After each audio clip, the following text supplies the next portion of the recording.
My name is Piotr Blonski, and I'm a journalist. I was born in Poland, spent 5 years in France between the age of 8 and 13, went back to Poland, and finally returned to France in 84, 25 years ago. So with these comings and goings, my experience is different to that of people who never left Poland. It's relevant and makes a difference in the way you look at or passively learn about communism.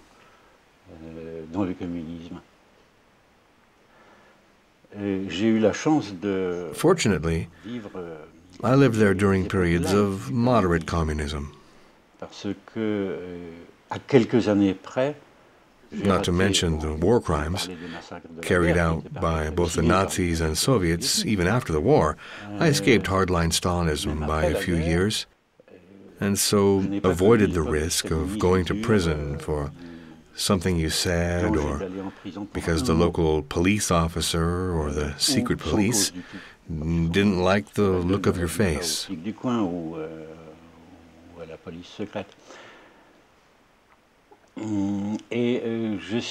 I lived in Poland during the small stabilization under Gomulka, where people enjoyed a bit more freedom, and then less so between 56 and 67, 68 when I came back to France. But still, I was marked by this vague pressure.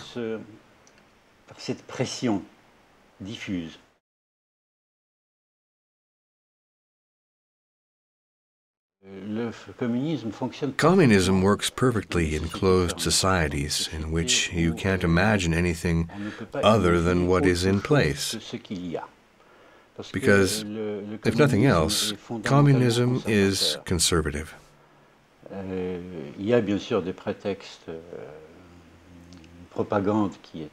Propaganda talks about the future,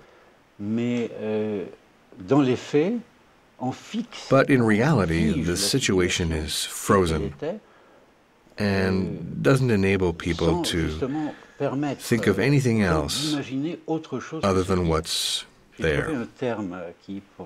Years later, I coined a new word to best sum up communism: tragioperetta. That is, on the one hand, terror, the memory of unthinkable terror,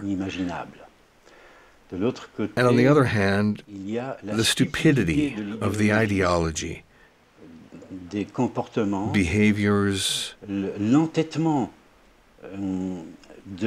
thousands of stubborn people associated, to a greater or lesser extent, with the regime, or supporting it, pretending they believe in something, and forcing other people to believe in it.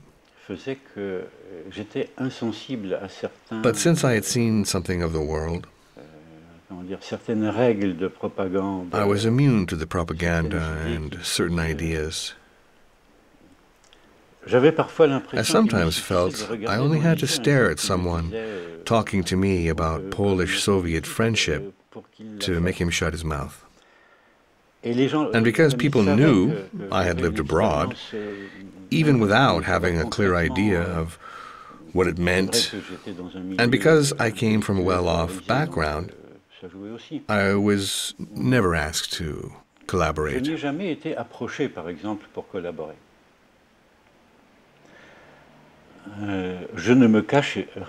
I never hid my opinions.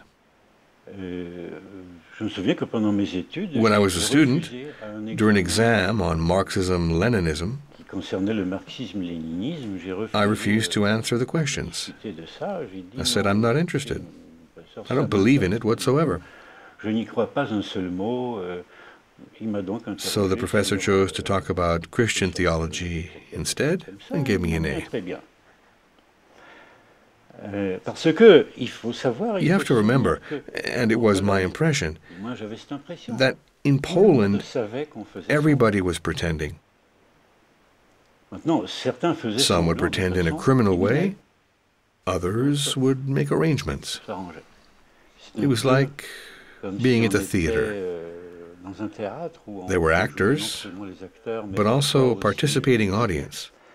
They were invited onto stage and forced to act in a mediocre play with very poor actors. But if they weren't enthusiastic enough, they could be shot. But everybody would laugh because sometimes it was entertaining. At the end of my studies, when I began my career, we would think about our future. Before the state of war and the Solidarność, of course, how could we make things more bearable? Quite quickly, I was quite naive. I focused on the fundamentals.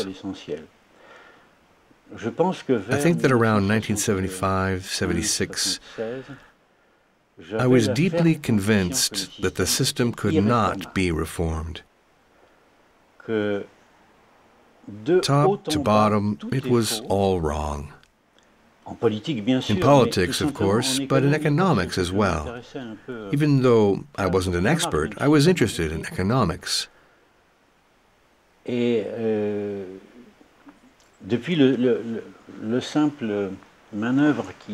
From the lowly worker digging holes to the engineer who had given up on his ideas for 2 or 3 patents because of red tape and the lack of interest from his supervisors. It was just worthless trying.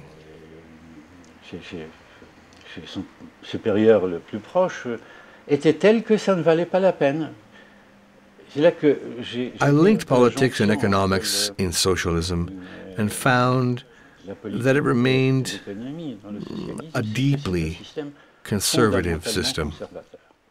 And that is why it collapsed.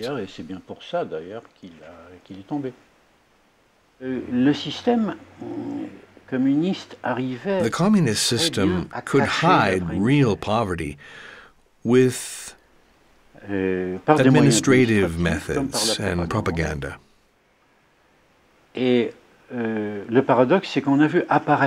The paradox is that extreme poverty, which you couldn't see before, emerged in the 90s in all Central and Eastern European countries, and in Russia, of course. Why? The media were now free, and you were allowed to beg in the streets. But misery wasn't new. At the beginning of the transformation era, I dealt with economic topics as a journalist and was terrified to hear a slogan saying that the fall of communism had brought about the crisis. It's nonsensical. Crisis had arrived. The end of communism was its consequence. I had been a low-ranking Solidarność activist. I had a printing house. It was not underground, as I was filmed once by the police standing at the window while working. But during the state of war, I never faced brutal interrogations by the police. I was also a member of the KIK, the Catholic Intelligentsia Club based in Krakow. It became more complicated because I had more responsibilities and the police watched us carefully, but I never experienced any physical confrontation with them.